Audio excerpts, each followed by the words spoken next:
globalization in Asia has a secret history. The great sweatshops and banks and luxury hotels in Indonesia were built on the mass murder of as many as 1 million people, an episode the West would prefer to forget. But many people here have not forgotten. In recent years, people all over the country have begun searching for the remains of loved ones murdered when General Suharto seized power in the mid-1960s, aided by the United States and Britain.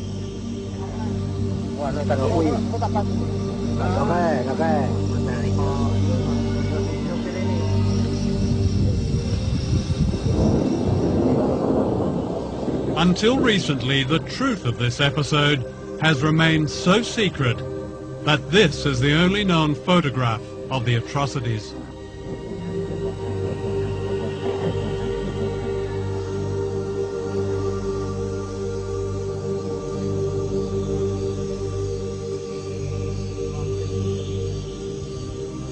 One day in early October 1965, a gang of thugs entered this school in Jakarta and beat to death the headmaster. He was suspected of being a communist. His murder was typical of the slaughter of more than 1 million people, teachers, students, civil servants, peasant farmers. Described by the CIA as one of the worst mass murders of the 20th century, the origins of this terrible episode have been covered in mystery. Certainly it brought to power General Suharto, but what is now emerging is the extent to which he was secretly backed by the United States and Britain and by Western business leaders. Within a year of the bloodbath, Indonesia's economy was effectively redesigned in America, giving the West access to vast mineral wealth, markets and cheap labor, what President Nixon called the greatest prize in Asia. To Western business, the great value of General Suharto was that he succeeded in getting rid of the founder of modern Indonesia, Ahmed Sukarno, a nationalist who believed in economic independence for his people. He kept the great Western corporations out of Indonesia and threw out their agents, the World Bank and the International Monetary Fund.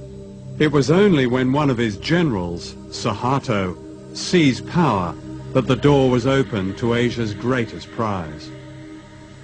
When the Suharto regime came in after the putsch, they were able to make a lot of the fact that they were calling the IMF and the World Bank back in. They were going to rescue them, you see, and British propaganda in particular made a lot of this. You know, the IMF was decent, and it was going to bring order, and everything was going to be lovely in the Indonesian garden.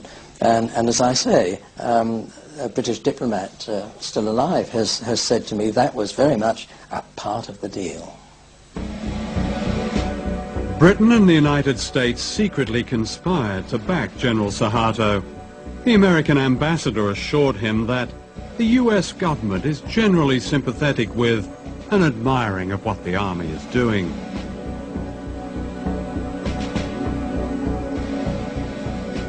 Thousands were rounded up. What was not known at the time was later revealed by American officials.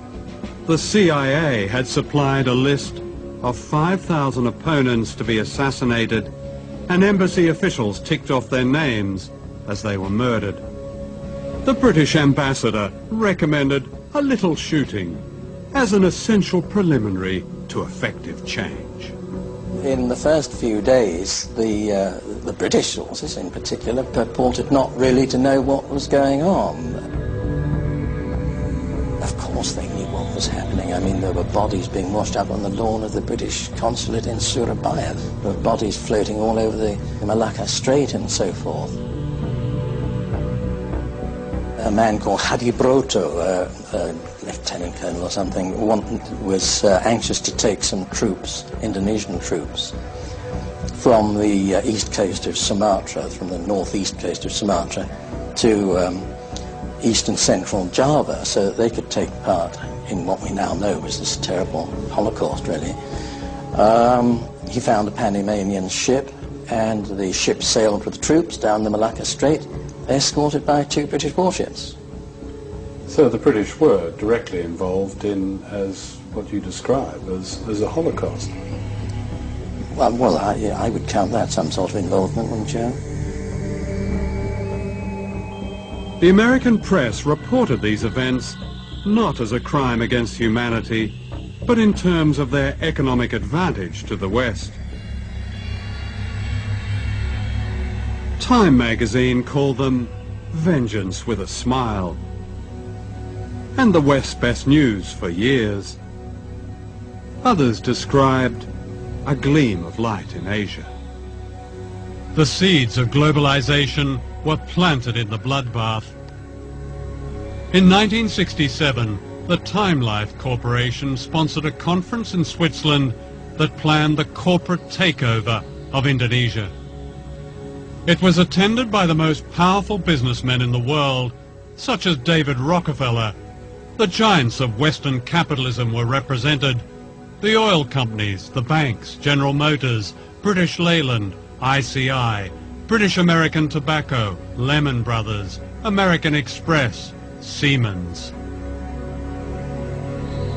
Across the table were Indonesian leaders approved by General Suharto. For Western business, it was the start of the gold rush which later became known as globalization. No one mentioned the killing of 1 million people.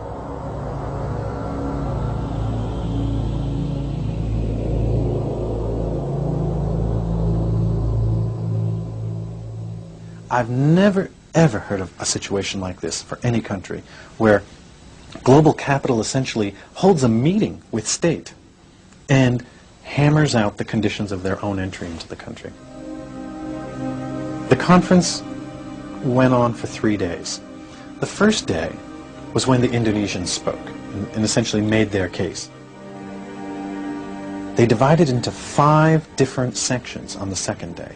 Sectoral meetings, mining in one room, food services, light industry in another, banking and finance in another, Chase Manhattan was there, and simultaneously they hammered out policies that were going to be acceptable to these global investors on a sector-by-sector basis, with each of the people going around the table saying, this is what we need to see, this, and they basically designed the legal infrastructure for investment in Indonesia.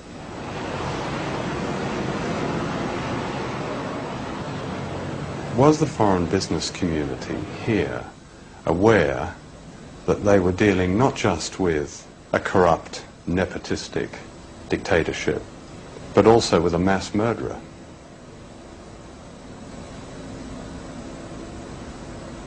I think that's a very general question. Well, no, it's quite specific, actually. I mean, mass murder is mass murder.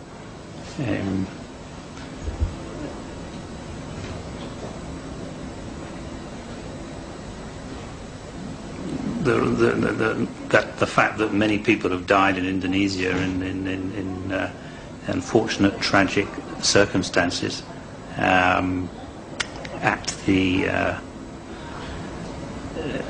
directly or indirectly as a result of the previous regime is hugely unfortunate. Whether, if foreign investment had not been here, that would have prevented in any way those events occurring. Nobody has perfect vision on what might have been.